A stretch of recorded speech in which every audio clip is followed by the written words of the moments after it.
Hello and welcome to the Folk Music Podcast. My name is Anders, and in this episode of the show I'm speaking with Norwegian fiddler Olav Mjelva. Now, I'm a big fan of Olav's work, especially his bands SVER and Nordic Fiddlers Bloc, so it was a real treat to be able to have him on the show.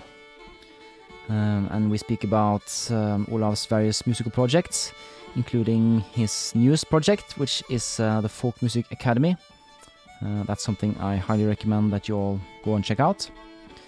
But in classic podcast fashion, we also touch on a number of oddballs, like how to tour internationally as a folk musician, and even the future of CD sales. So I had a great time chatting with Olav, and I think you'll find it interesting listening to our conversation as well.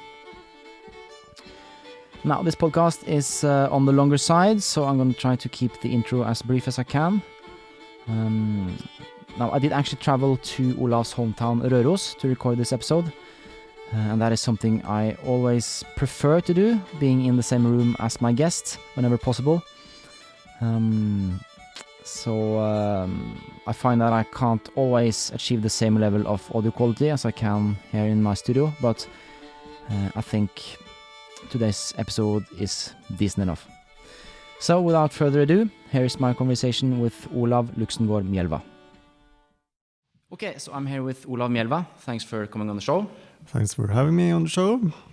And this is kind of a special treat. This is one of the few shows I've been able to do face-to-face. Yeah. I'm actually in the great city of Røros talking to you. And we're currently at an old community house called Sangerhuset, which I'm sure many of my Norwegian listeners will be familiar with. So it's great to finally have you on the show because I've been a fan of your work for a long time. Thank you. I think you seem to be able to come up with musical constellations and collaborations that always have something new and really fresh sounding.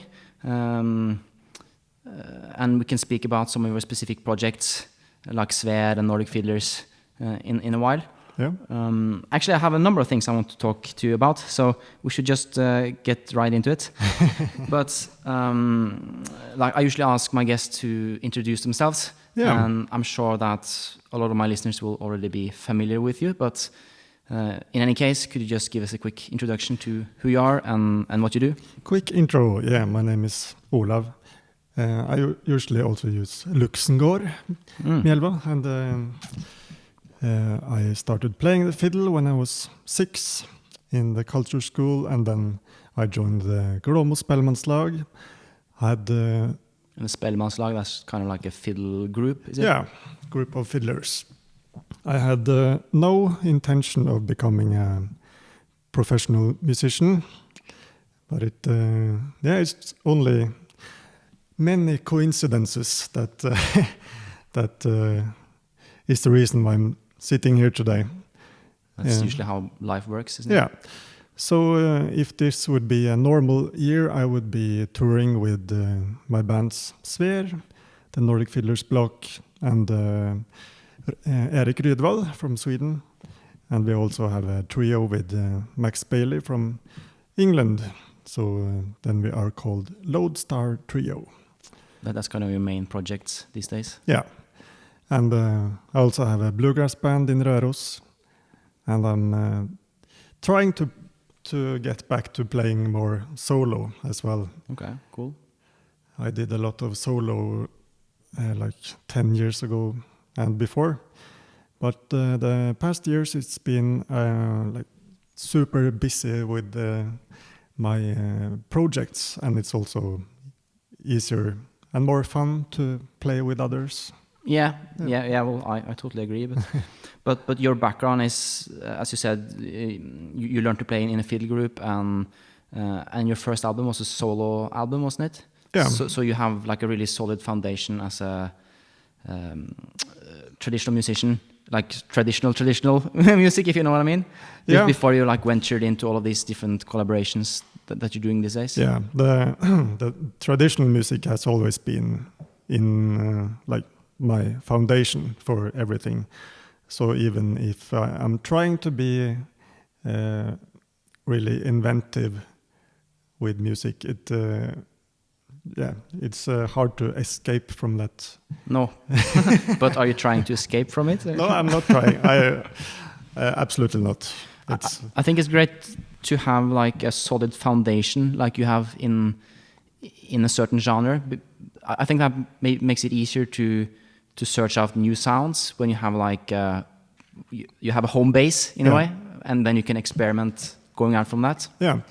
I also think I've been quite lucky because I started playing the normal fiddle, and I did only that and also some other instruments. But in folk music, I played normal fiddle, and then my mother is from Hallingdal, which is one of the Hardanger fiddle areas. So when I started studying at Ole Bull Academy in Voss, I took up the Hardanger fiddle, because one of the teachers were from Hallingdal, Arne Anderdal. And nowadays I think I play mostly the Hardanger fiddle in different settings. But it's really good to have both. Yeah, and you feel like equally at home in both traditions, so to speak. Yeah. Both. So sometimes I feel like I have to explain things for my non-Norwegian listeners, but like Norway is kind of divided between, like traditionally speaking, between the regular fiddle and the Hardanger fiddle, which I'm sure most people in the folk community are familiar with these days. It's like the fiddle with the resonator strings and the flat bridge, that stuff. And the Hardanger fiddle is mostly found in the southwest of Norway. Yeah. Whereas Røros, where we're currently, that's like regular fiddle territory, basically. Now we're in the mid-east, as I call it. Yeah. Okay, but would you say that you've always been curious when it comes to like discovering new sounds and new genres and stuff like that, or is that something that you've taken to later in life? Good question. Well, I always played in different bands, but maybe from when I was 12, I always played in different bands. But like folk music? No, a lot of different things, like rock and cool. jazz, and a lot of different music styles. And like we didn't take it that far with all the bands, but it was really good experiences, which I think has helped me like in my later professional life as well, to get some other ideas. And I think also that the bass playing has been really good for when it comes to chords and bass playing. Yeah. You play the bass? Yeah. Oh, really? I didn't know. Like the electric bass? Yeah, both electric and double. Nice. I didn't know that. So I also played a lot in like dance groups, gammerdans. Oh, cool. Nice. Yeah. So when I was about between 15 and 18, I guess, I almost didn't play the fiddle at all. I only played the bass. Oh, nice. Yeah, I'm actually a big fan of like really solid gammaldans, like especially like vintage venues from the 70s and 80s. Yeah, like this, it's surprisingly hard to do good. Like Sven Hughes quartet is still number one for me when it comes to gammerdans. Yeah, absolutely. And it's a fine line, isn't it, between like really good stuff and just cheesy, or do you know what I mean? Yeah, I know what you mean. I think isn't it like that with all kinds of music? Oh, maybe you're right. Yeah. Okay, so a lot of your projects that you're doing these days is not strictly traditional music. It's kind of a mixture between different genres and. Where do we start? So SVER was like my first folk music band, but it started out also as a very traditional thing. Okay, but how long have you guys been playing? I think we started as a duo, me and Leif Ingvar, the accordion player. We started playing in 2002, maybe. So almost 20 years ago. Oh, really? But then we played very traditional tunes from Røros, fiddle and torader, and then like a 2-row button accordion. That's Yeah, or exactly. how many rows he has. It's not called torader in English. But yeah, so we started playing a lot together, and we have been friends since we were 6 years old.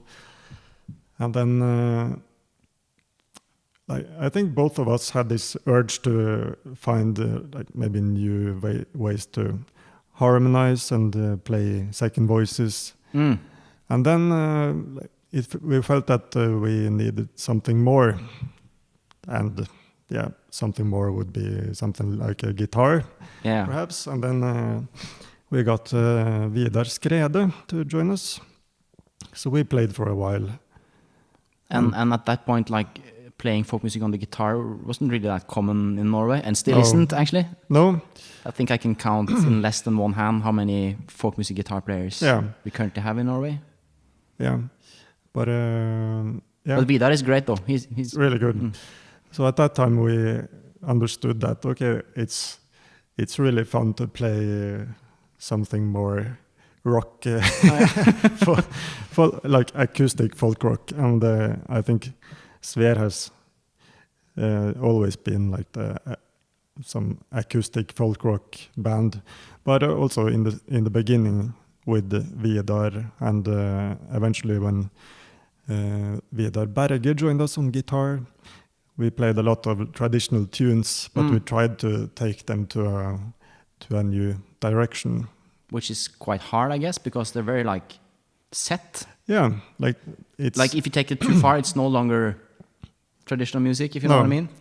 It's much easier to write your own tunes and arrange that for a band than, because a lot of this traditional fiddle music is very set, and especially like the music from Røros, it's so set in certain chords. It's very hard to get out of that. Yeah, and 2 chords. Exactly. And once you're playing like a B minor instead of a D, it sounds like you know, just sounds wrong. Wrong, yeah, or cheesy.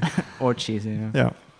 So the past years we have been now we also have Anders Hall on viola and fiddle, Jens Linnell on drums, and Oskar Reuter is our new guitarist. 4th guitar player. Yeah. So it's a tricky position. Heavy users of guitarists. Yeah. So, but I think SVER is one of my favorite folk bands actually. Well, thanks. So I think you have like a great, like you sort of captured that Nordic sound in a way, but also it's not, well, don't take it wrong. Like it's not too serious. It's like it's fun. Yeah. That's maybe goal. That's the intention. Yeah, it's the intention to not be too serious, and we're trying to think of ourselves as a more acoustic folk rock party band.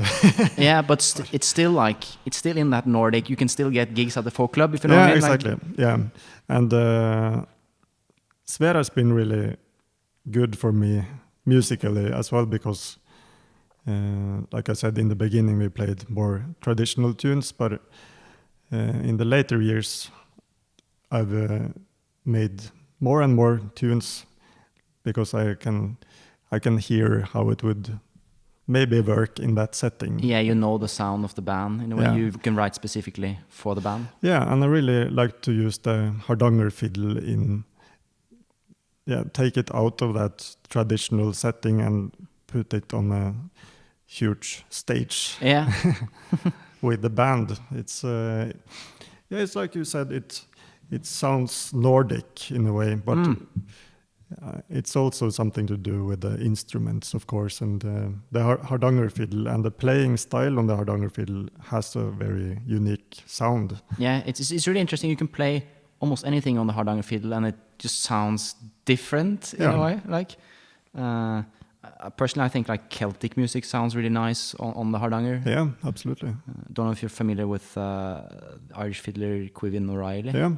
I think his work with the Hardanger. Yeah, he's playing that a lot, and there are also some people in the US that use the Hardanger fiddle in different settings and don't necessarily play Norwegian tunes. No, that's kind of cool, isn't it? That the instrument is kind of taken off into the world. Yeah.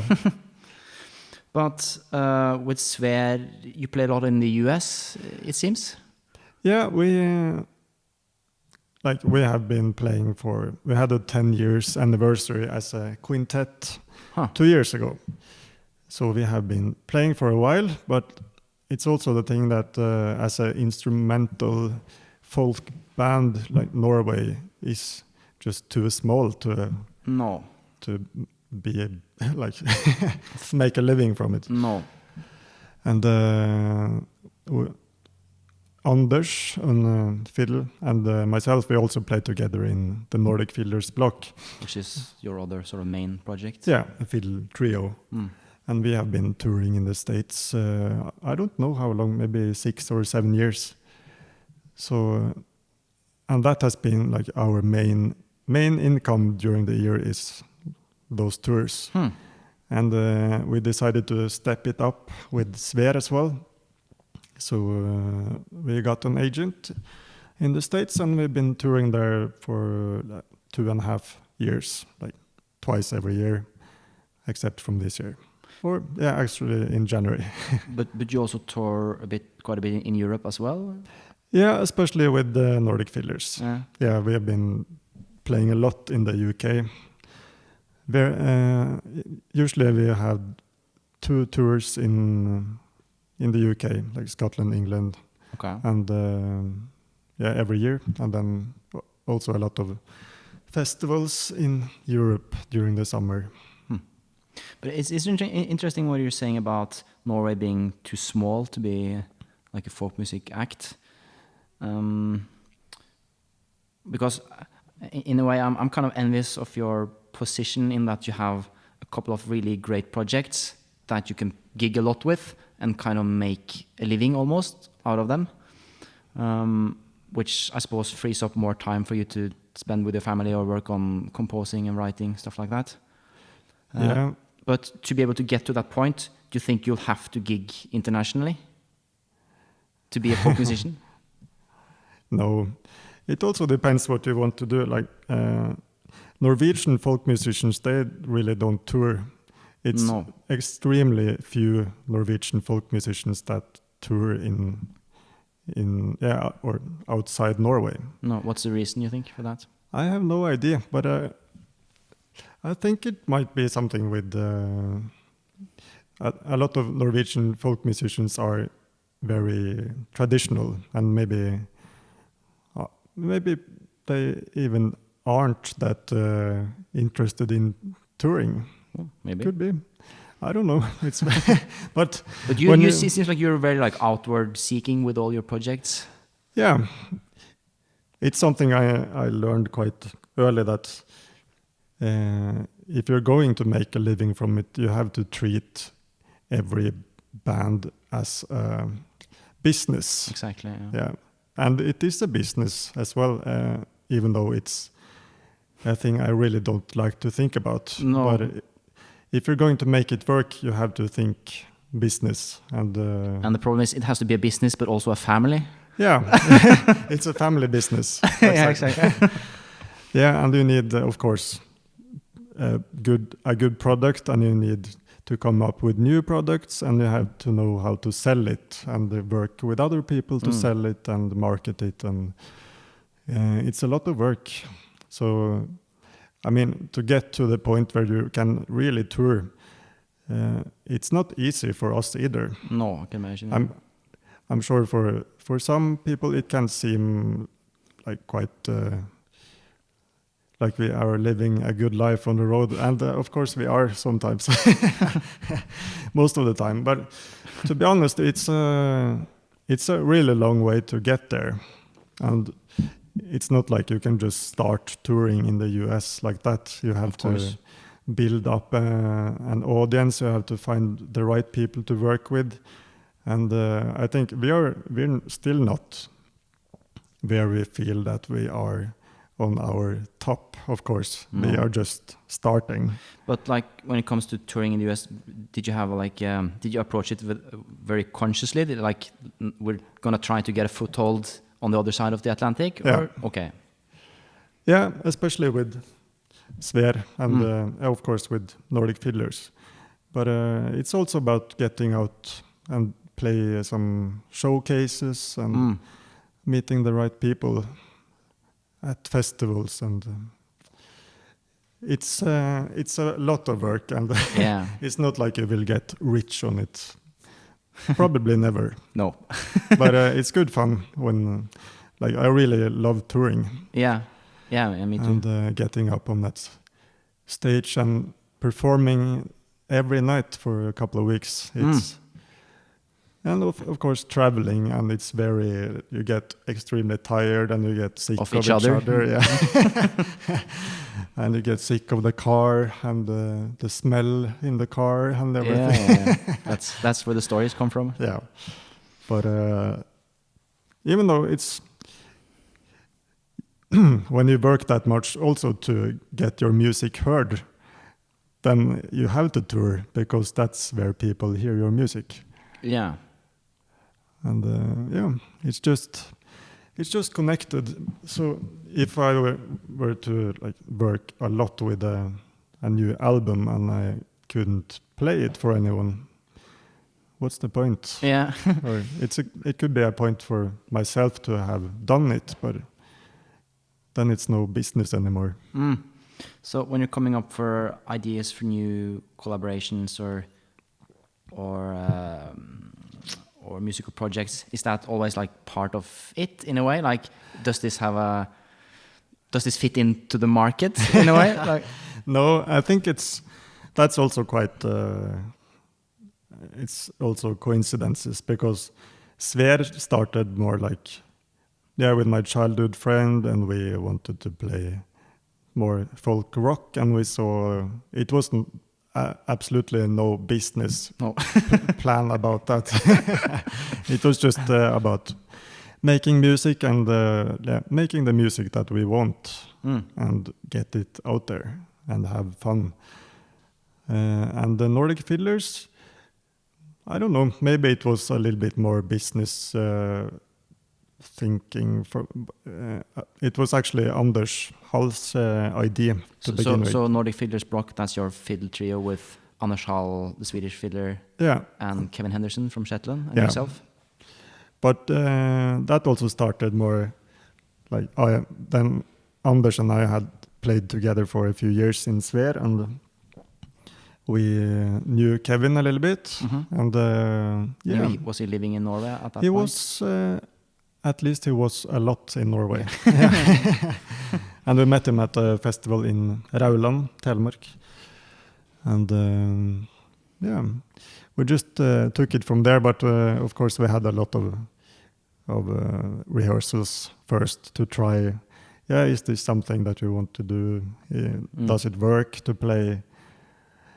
But the thing I think we did in a good way is that if we play a Swedish tune, it's almost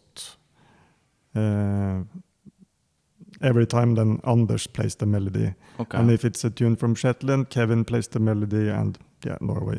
So we have a very big respect for each other's traditions, and we also know that it wouldn't sound like, if I should play a Shetland tune, it would sound like a Norwegian playing a Shetland tune. Yeah. So but I think you guys have like solved that whole fiddle group thing quite nicely, because I think sometimes I get a bit sick of that whole fiddle group thing, because there's so many of them in Norway, because there's no guitar players, so everyone has to play with other fiddlers, and like there's only so much you can do really when it comes to chords and rhythmic elements and stuff. But I really dig your sound. Like, you played hardanger a lot, and it seems like Anders is playing the viola or something, a lower pitched string instrument. Yeah, so Kevin uses two normal fiddles, but in different tunings. Anders plays the viola and fiddle, and I play the hardanger fiddle up there and the octave fiddle down there. Okay. But that was also an idea from the beginning, that we have to get out of that just three normal fiddles sound, because it's too shallow to get out on on the big stage. Big stages, yeah. But if you have the octave fiddle and you really get the bass, or Anders plays the viola, Kevin the fiddle in the middle, and then the hardanger fiddle on top, then you have a much bigger spectrum of sounds, and you can do so many more things, because if you play 3 fiddles, it's also much harder to arrange music because you are always in each other's way. Yeah, the same register. Yeah, but if I play the octave, I play the bass. Yeah, and I can definitely see that band working on the big stage. Yeah, so then I don't have to think about what the others are doing. No. But that's also something that we just worked out after a while, because when we first met, I don't think I even had an octave fiddle, but then I bought one, like just by luck, I think. A really cheap fiddle, put on some octave strings, and it sounded cool. So okay, let's try this, and then it worked out. But a lot of work and different ideas. Cool. I guess you had a lot of gigs cancelled this year. Yeah, a lot. All of them, maybe. Yeah, we did a tour with SVER in the US in January, and then played some gigs in February with SVER and Erik Rydvall. I think that's it.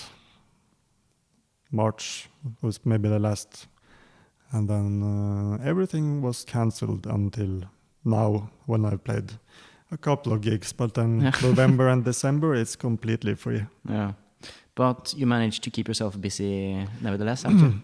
Yeah, I keep myself busy, but I don't keep myself rich. No. But I was thinking about your one of your newest project, the Folk Music Academy. Yeah. Do you want to give that a pitch? Yeah.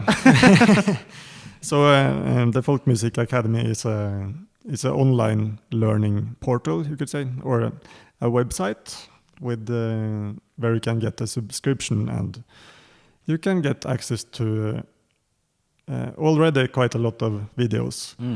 And the idea was I actually had more than 10 years ago, and then I got some fundings for it to buy some equipment, and I had a lot of ideas, but it wasn't fully developed. No. My brain. Yeah, but it's like that. Sometimes those ideas need, like this podcast. Yeah. I've been thinking of it for years, but sometimes the timing has to be right. Yeah, no, it's also about knowing the right people again. Yeah, because now I know a lot more people in the folk music scene, and it's so much easier to ask really good musicians to come and do you want to come in the studio for a couple of days and record a course in fiddle, like Shetland fiddle, or so now last year I just decided, okay, it's now or never, let's do it before anyone else does it, because it would come eventually anyway. I'm certain of that. Yeah. So the concept is like online courses with folk musicians from different genres. Is there any like specific folk genres, or? Well, it started out when, like last year, I applied for funding to get this project started, and then we got funding to record 10 courses with Nordic music, Nordic folk music on different instruments, and we did that and released the website the 1st of July this year.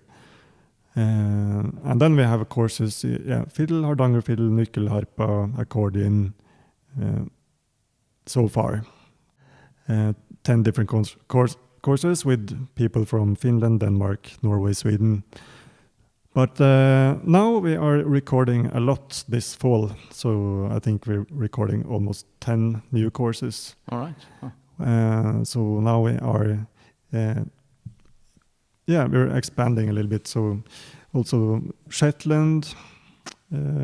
I heard Kevin Henderson is coming up tomorrow actually to record some Shetland tunes. And Maja Kauhanen from Finland was here last week, recorded a course in Kantele.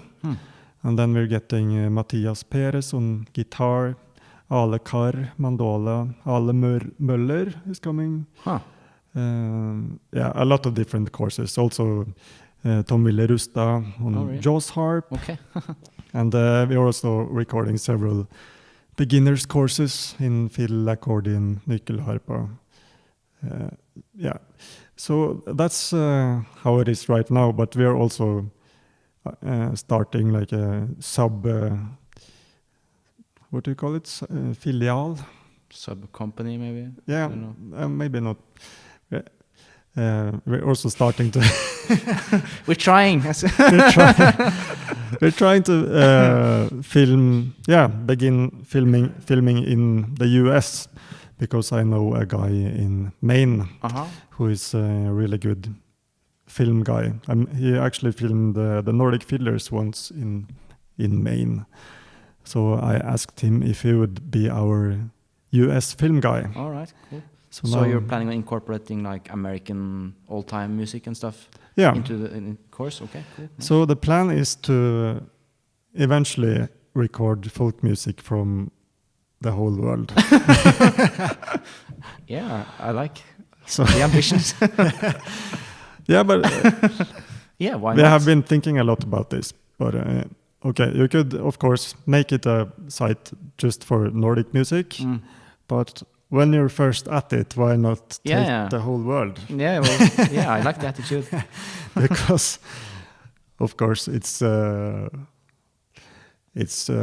endless opportunities. If you were just supposed to film in Norway, you could also film like 40 courses with just 2-row accordion, like different traditions and different playing styles. But I guess the possibilities are endless. They are. But how's the response been? Good, very good. But because the idea is people sign up for like subscription service, and they can, or do they pay per course, or how does it work? You can sign up for a subscription for between 1, 3, 6, or 12 months. And then you get, of course, access to all the courses. You get access to sheet music. And we also have live workshops by Zoom. And we also have some live concerts on social media. And we're working to get a user forum going. We have a lot of plans to make it more like a folk music community online. More interactive in a way? Yeah. Nice. So we'll make sure to link to all of this stuff in the show notes so people can sign up. Yeah. No, it's a lot to think about. It's also to get all the right people and the right instruments and Yeah, and you also have to like produce the courses in a way, like I suppose. Yeah. Well, I'm there doing all the filming, so I'm kind of a producer. But we also try to ask musicians that we know have been teaching a lot, because most of the teachers we have had, they have come with a like really good plan. Yeah. And most folk musicians are very used to this sitting and teaching other musicians. Yeah, but maybe not in front of a camera lens. No, no, but no, I'm quite impressed with all the musicians we've had. But do you plan on incorporating any forms of Celtic music as well? Yeah, of course. Because that's a huge market, I suppose. Yeah. No, the idea is to do the Nordic countries properly first, get some more Swedish music and some more instruments from all the Nordic countries. And then we're starting filming in the UK at the same time. So filming musicians from Scotland and England, like Shetland, Orkney, and also Ireland next year. Nice. Is a plan, and then we move south. Okay. I can tell you have thought this through. Like well, that's like a dream plan, but not try to do everything at once. No. So not like film one guy from England, one from France, one from Italy. No, I but see. try to do every place in Thoroughly. proper way before we go to the next. Move on. Yeah, conquer the world. Yeah. I love it. No, but I think it's very interesting how it works, and I think it's interesting to see how people react to it as well, because both the instructors, musicians we have asked are super positive, and all the top musicians have said yes, which is very good. Yeah, and I guess it's kind of a snowball effect as well. Like when more very skilled musicians come aboard, it's easier to bring others aboard as well, maybe. Yeah, I think so. And we have been super lucky with everyone, like Olav Johansson from Väsen. He was one of the first ones to say yes. And he was like, yeah, I've been thinking to do this for so long. Yeah. But that's the thing that many people have said, that they have been thinking about doing this for so long, but people are busy with other things and maybe don't have the energy or don't know how to do it. Or it can probably feel very overwhelming, like all of the stuff you have to learn when it comes to, I don't know if you knew anything about filming or editing or stuff like that. No, I was I'm still learning. Yeah. But now it's 9 months since we filmed our first course, and I have to say we are becoming much better. Yeah. Yeah. All the time, which is a very good thing. Yeah, I have the same experience with this podcast. Yeah, it's just so many moving parts. But you have your own studio at the moment, don't you? Yeah. Or maybe you're sharing it with someone else, maybe. Or yeah, I'm actually sharing Klangsmia studio. Yeah, in Os, just outside of Røros. I was. I moved back to Røros 3 years ago after spending some years in Sweden. And I was thinking about building a home studio in my garage, or setting up a new small building with a studio or something. But then it turned out it was so super expensive. And then I always known that Bent Jacobsen, accordion player, he has this studio in Os. It's an old what's it called, timber house. Yeah. With everything is there, like all the microphones and the good mixer. Because he's been running that studio for some years now, hasn't he? Yeah, since the 90s. Yeah. So then I spoke with Bent, and he was very excited about someone taking over the studio, but because I should have called him first then. Yeah, you should. No, so he is now retired, but he still spends some time there. So it's very good to have a studio, and that's where we film all the videos for the academy. And I've also been recording some albums and singles there the past year.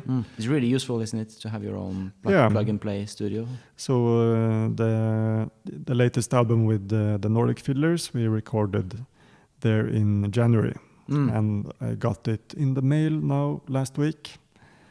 So we are aiming for release in October, but we only have one gig to release it.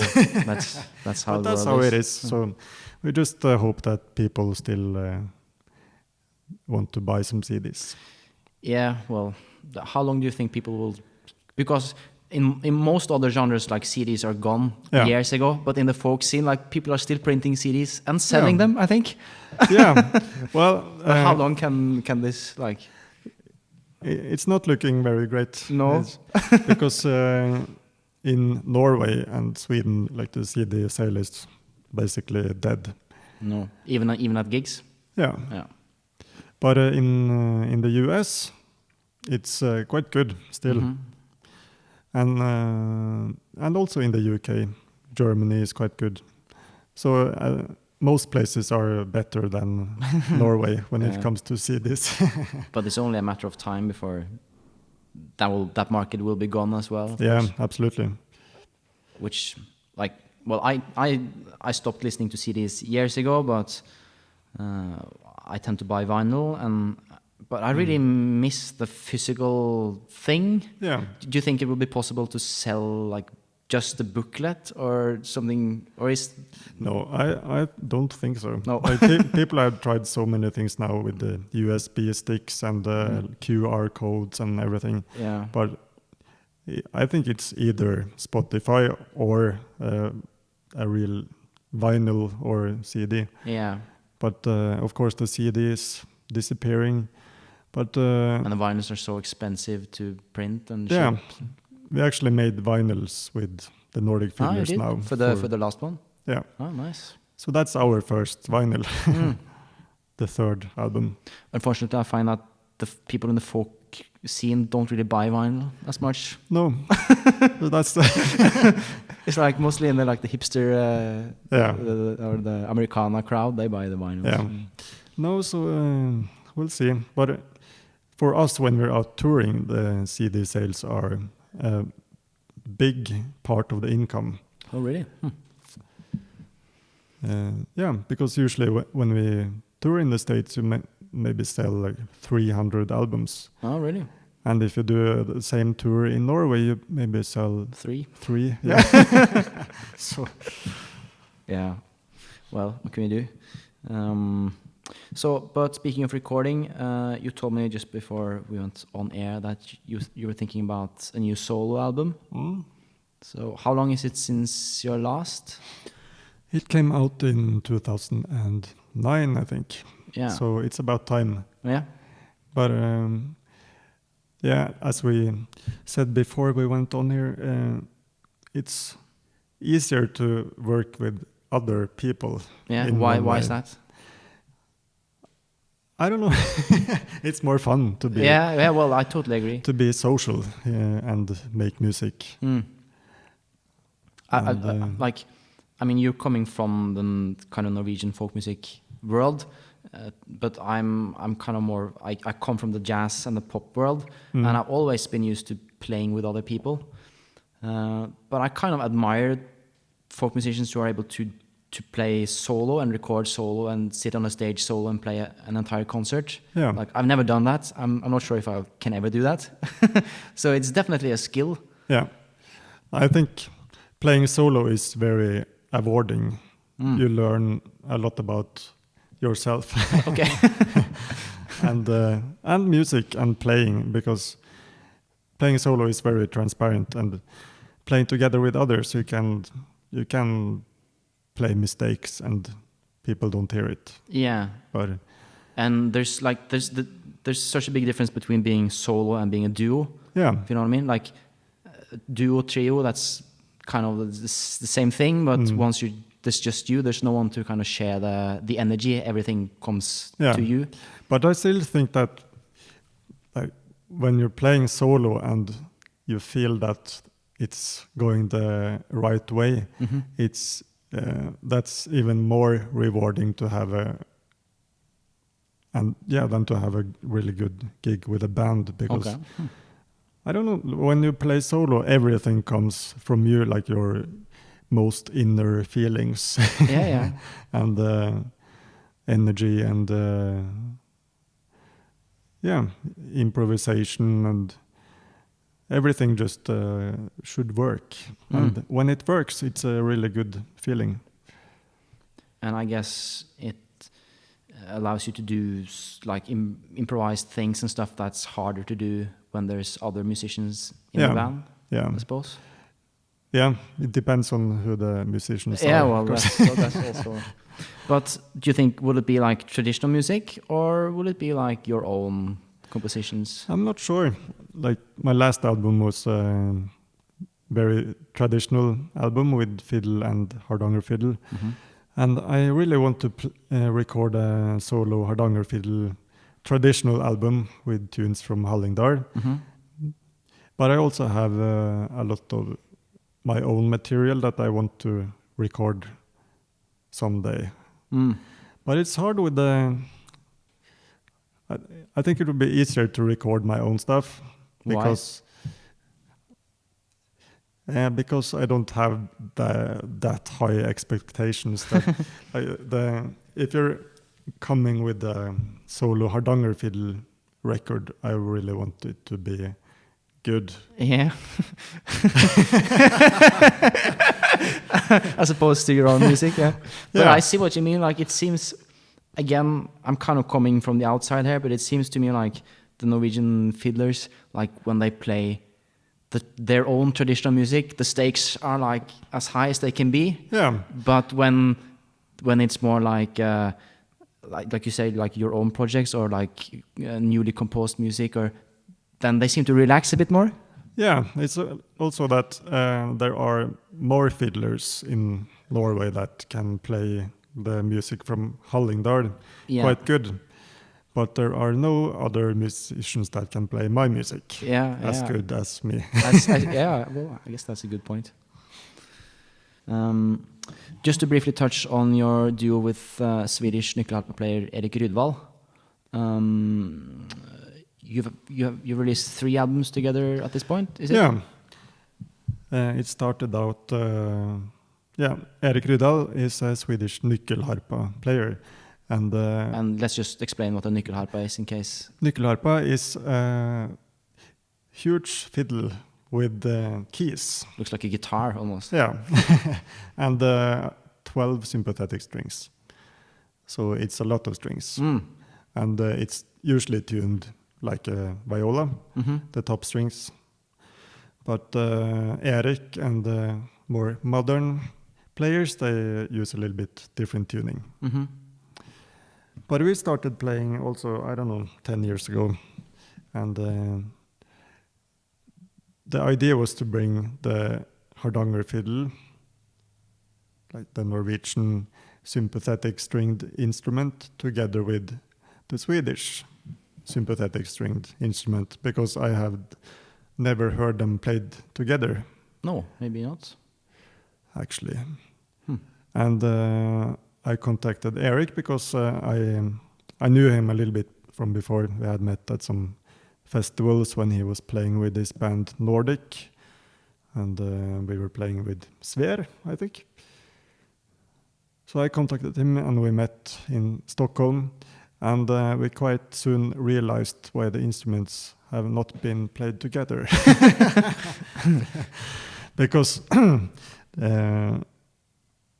a lot of the traditional Nyckelharpa music, it's not that fun, actually.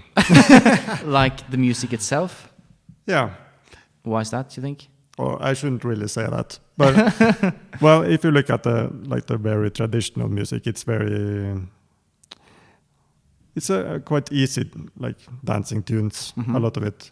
But then you, of course, have Erik Salström, who came and modernized and made a lot of really good tunes that are super fun to play.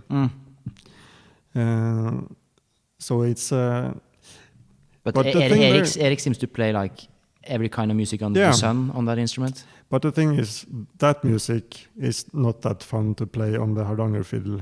And if you're going to play Hardanger fiddle solo tunes, like we did, like traditional tunes from Hallingdal, it's not that easy to learn that if you haven't played it before, and especially not on subscribe to Nyckelharpa.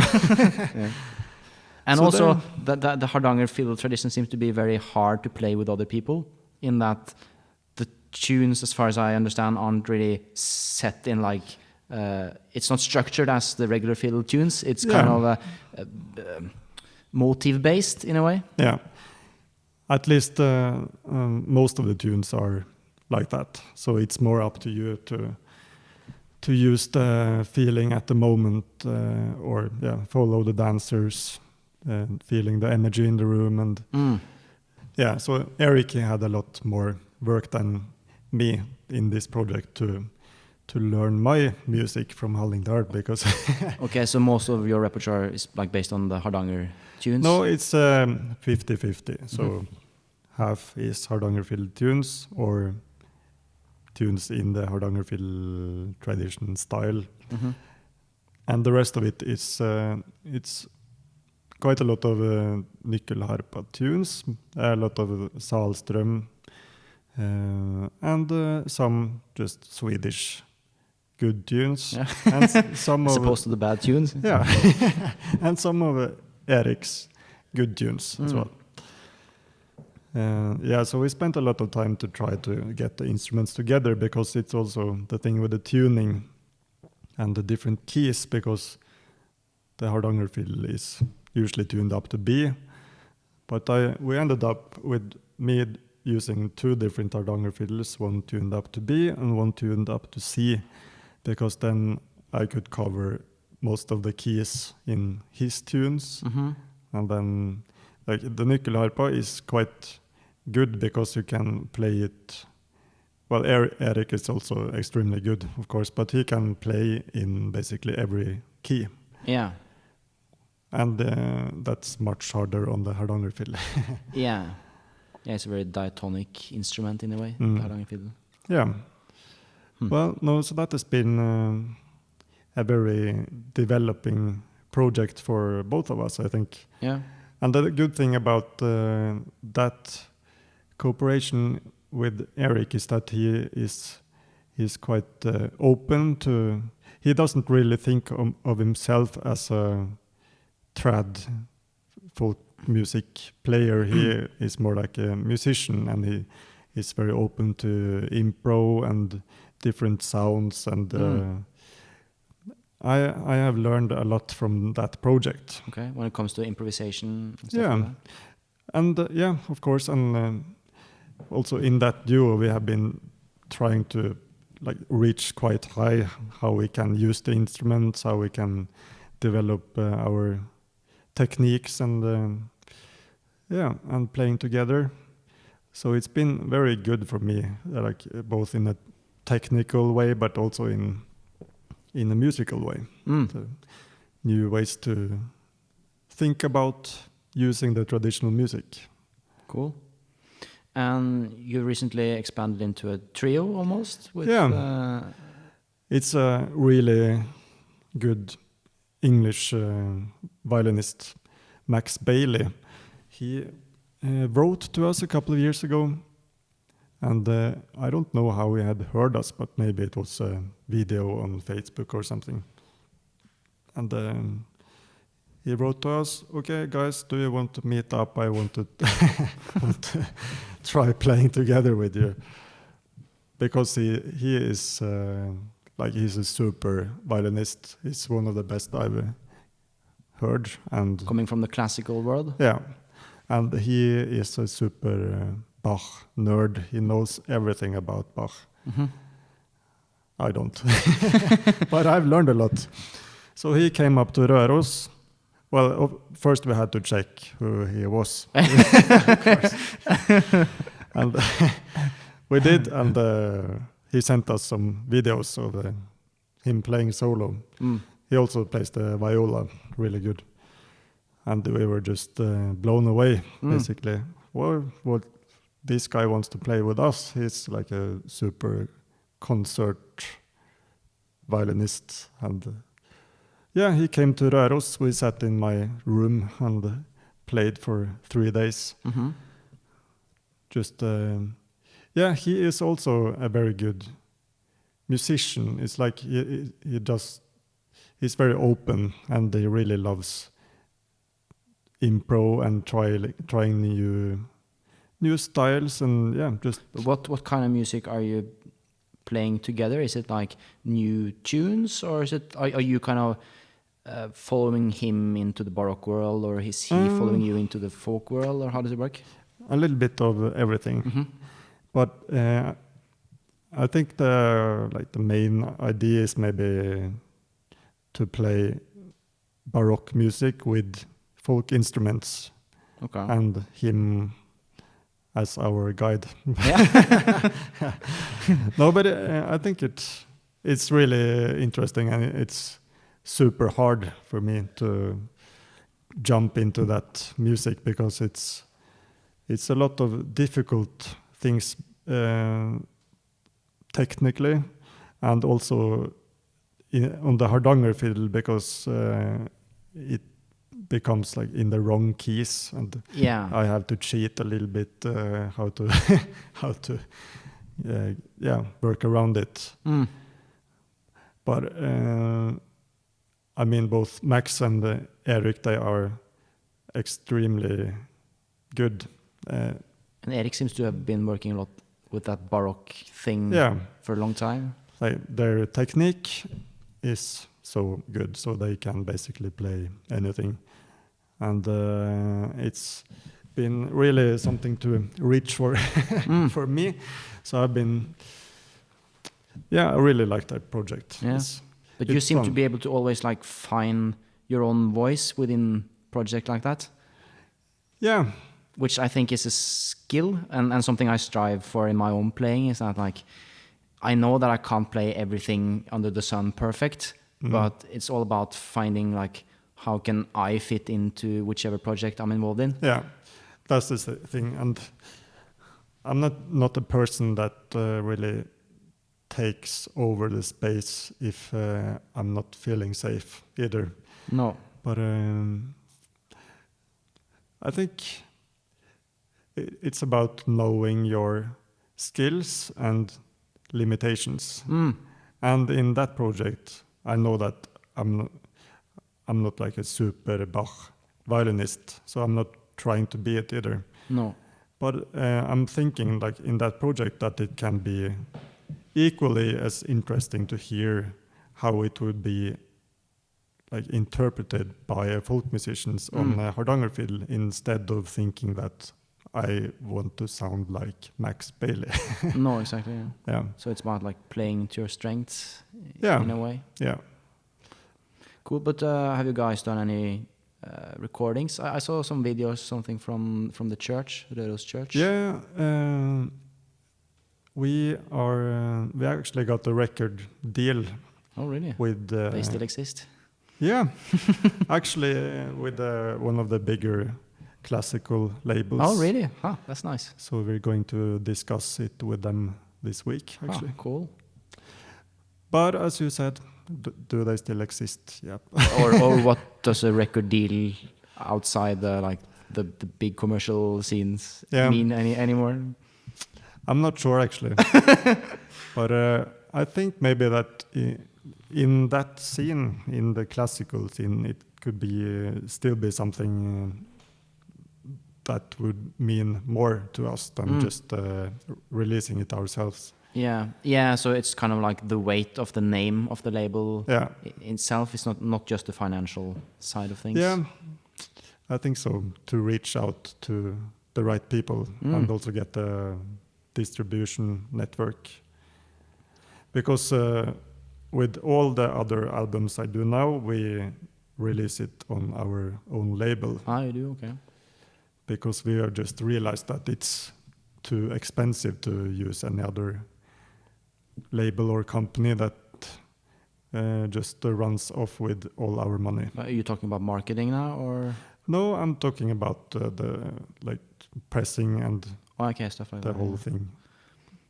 So now but we you still have to use pay for all the recording and stuff yourself, and mixing and all that stuff. You do, but in Norway we are quite lucky. So usually we have been able to finance at least a good part of the record. From funds? From funds. But still, it's for us, like, been touring so much and still selling albums. I think it's a win-win for us anyway. Yeah, you can keep all the income from the album sales. So and now you have your own studio as well, so practically just churn them out for free. Exactly. Cool. So how has it been moving back to Røros? It's been good. I think I always knew that I would come back.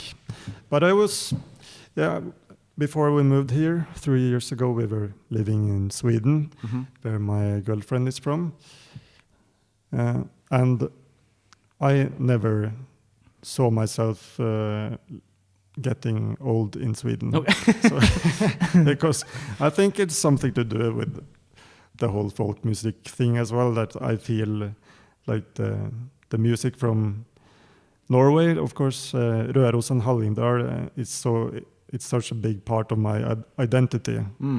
And I feel, if I were supposed to be staying in Sweden, I would become that kind of the Norwegian.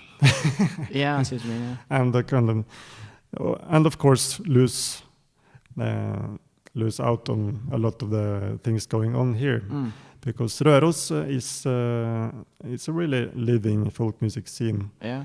So for anyone, again, any non-Norwegian listeners, Røros is it's actually one of my favorite cities in Norway, I think.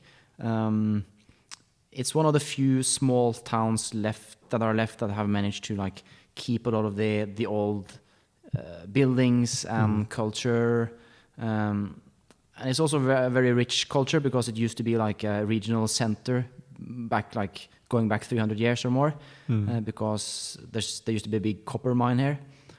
And like so many other small places in Norway has been they're not nice, because all the old buildings are gone, and they've built some ugly looking center with the same shops everywhere. But in Røros, they've been super strict with, if you're living in downtown Røros, if you're gonna nail, if you're gonna paint the wall, you have to call someone from the government. Yeah, no, it's very strict. It's on the maybe too strict, someone would argue, but of course, but it's on the UNESCO World Heritage List, and of course that comes with some responsibility. And I mean, if you don't want to live in a museum, you can just move 5 minutes away. Yeah, that's also true, I guess.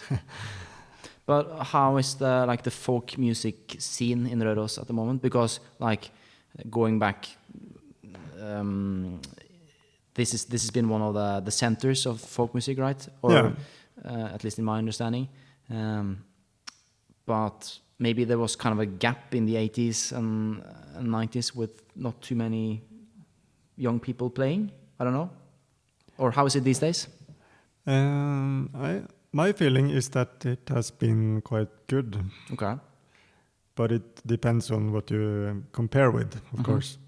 But when I was young, it was, at least in my eyes, quite living and growing scene. And I think it still is.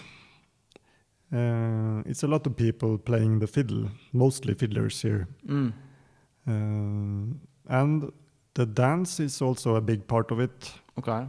So there are many people dancing in the local dancing club, Folkedanslag. Because that's almost all the Norwegian traditional music is dance music, right? It's kind of meant there's a dance that goes with the tune, and I feel that's something. Well, I play a lot of Irish music myself, and I even spent time in Ireland to learn it and play. But I've hardly ever played Irish music for dancers, and it's dance music, which is kind of ridiculous. That I don't really feel that I have that connection with how the music is supposed to work with dancers. And it's not that I don't want to, there's just not that many opportunities. Yeah. No, the Røros Pulse, the main dance from in Røros, I think it has to be the most popular Norwegian folk dance in the world. Yeah. Right? Because if you go to there is a huge market in Røros in February, and the music and dance is a really big part of it. And then you can see that the dancers come from all over the world to be a part of this and dance Røros Pulse for 5 days. And there are many people from Røros, both musicians and dancers, who have went to all over to have lessons or courses in Røros Pulse, both in playing and dancing. So it's quite popular.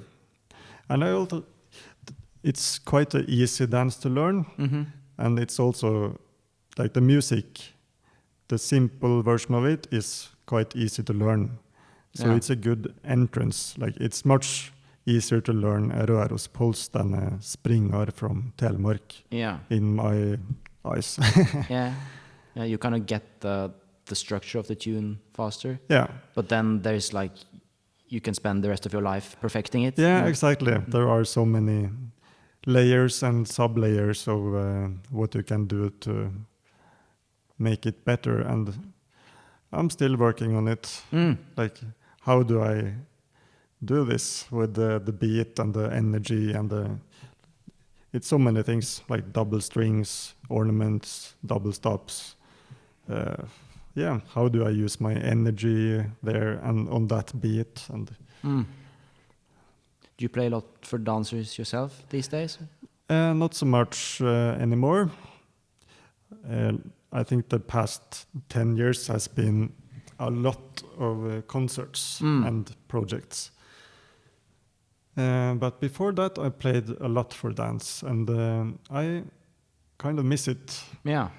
Especially playing the Hardanger fiddle solo for dance. Yeah, it seems to be like, especially for that music and that dance, a lot of like communication between the dancer and the musician. It's very developing for myself to play for dancers. Solo, I mean, and especially Hardanger fiddle. Cool. And if you have learned a new tune, the best way to get it in is to play for dancers. And then you also figure out, does this work? Is it a good way to do this, like with the rhythm? And the best way is to test it on dancers. Yeah. That's good advice. Yeah. Do you have any other advice for like people wanting to make like a living as a professional musician in Norway, coming from the folk music background? Because like the Norwegian Folk Music Academy, they're churning out new folk musicians every year, but I'm not sure how many of them actually make their living playing music. So I'm just curious, what kind of advice would you give if someone wishes to make a living from their music? Yeah, I've actually been thinking about that quite a lot. And my best advice, if you are a student, is to get different projects going while you are a student. And start some bands or duos or whatever, just to and maybe start doing some concerts. It's not that hard to... You maybe won't get paid for a while, but just get out there and start playing and start getting people to know you and your music a little bit more. Because if you are done with the school and you don't have any projects, it's not like you can just, hey, I'm a professional musician. Yeah. Because hire me and pay me the standard rate. Because it's of course, what should I play? Who should I play with? Who should I play for? What can I sell? It's like so many different things.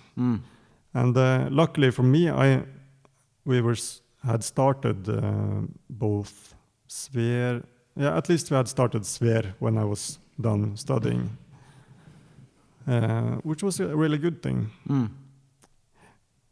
So you'd say like finding good projects is a key, kind of? Yeah, at least start something that you might be doing after your studies. I also think if you're going to be a living from music, you need to play something. You need to be open-minded and not only play that style from that place. Like to play, if I would just play Røros pulse, I would never be sitting here. No. So I have always been very, very open-minded to different music and styles, and also like making new music and Last year we released an album with the Trondheim Jazz Orchestra. Yeah. And that project was a lot about free improv. And I met the singer Sofia Jernberg also about 10 years ago. She is an improv singer, super fantastic voice, but she is from a different planet than myself. No. At least back then. She comes from this like totally free improv world. When it's, for me, it sounded just like, I don't know, making noise. Yeah, you have to kind of be in the right mindset to appreciate it, I think. Yeah, but then and back then I was also more from the traditional side of it. But then we started working together with Sofia, Alexander Setson, a really good piano player. And we did some concerts in Sweden first, based on my traditional music, which was so good, I think, for me. Super exciting. And then it turned into a project with Trondheim Jazz Orchestra, which is just fantastic to be a part of. Yeah, they're so we did, legends, basically. Yeah, so it became like a bestillingsverk.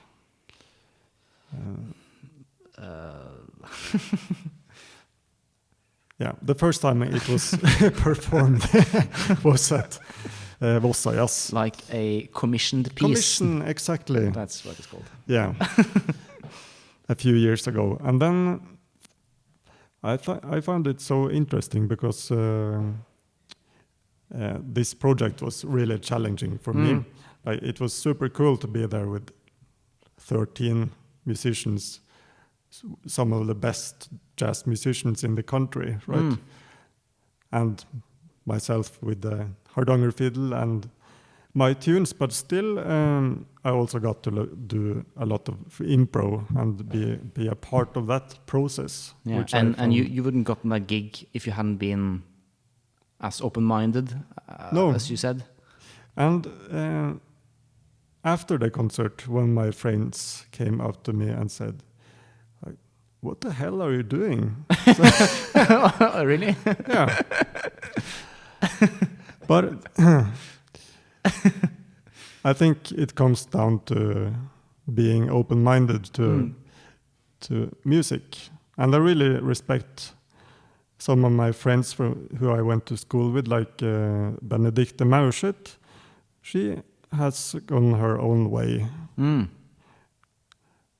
She's doing her own thing. I really think it's cool. I respect it. Yeah, it's all about finding your own voice and your own little...